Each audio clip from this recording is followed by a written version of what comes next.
பகவத்கீதையில் 2வது சாப்டரில் 44வது ஸ்லோகம்.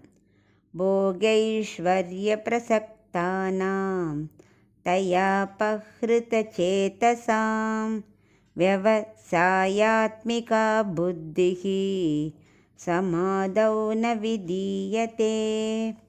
இப்போ இதுக்குள்ள அர்த்தம் பார்க்கலாம்.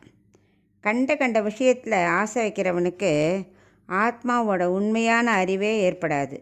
ஆத்மா வேறு, உடல் வேறுன்னு புரிஞ்சுட்டா மட்டுமே உடலில் பற்று வைக்காமல் ஆத்மாவை பற்றி சிந்திக்க முடியும்.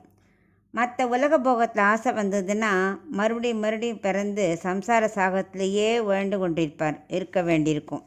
இப்போ குரங்கு என்ன பண்ணும்? இப்படி மரம் விட்டு தாவி இந்த பழத்தை சாப்பிட்றது, அங்கே பண்ணுறது, இப்படி மனசு அலப்பாஞ்சுட்டு அது குதிச்சுட்டே இருக்கு இல்லையா, இடம் மாறி. அந்த மாதிரி நம்ம மனசு என்ன, குரங்கு புத்தி மாதிரி இந்த ஆசை வேணும், இது வேணும், அது வேணும், வேறு ஆசைப்பட்டு இந்த வாழ்க்கையில் என்ன பண்ணுவோம்? திரும்ப பறந்து சுழண்டுண்டே இருப்போம். அதனால் உலக பத்தை குறைச்சிட்டு கொஞ்சம் கொஞ்சமாக ஆத்ம சாட்சாத்காரத்தை எண்ணி மனசை செலுத்தணும்.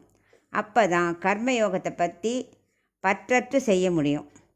42, 43, 44 இந்த 3 ஸ்லோகத்துலேயுமே கர்மயோகத்தை பற்றி இப்படி வலியுறுத்தி சொல்லியிருக்கார்.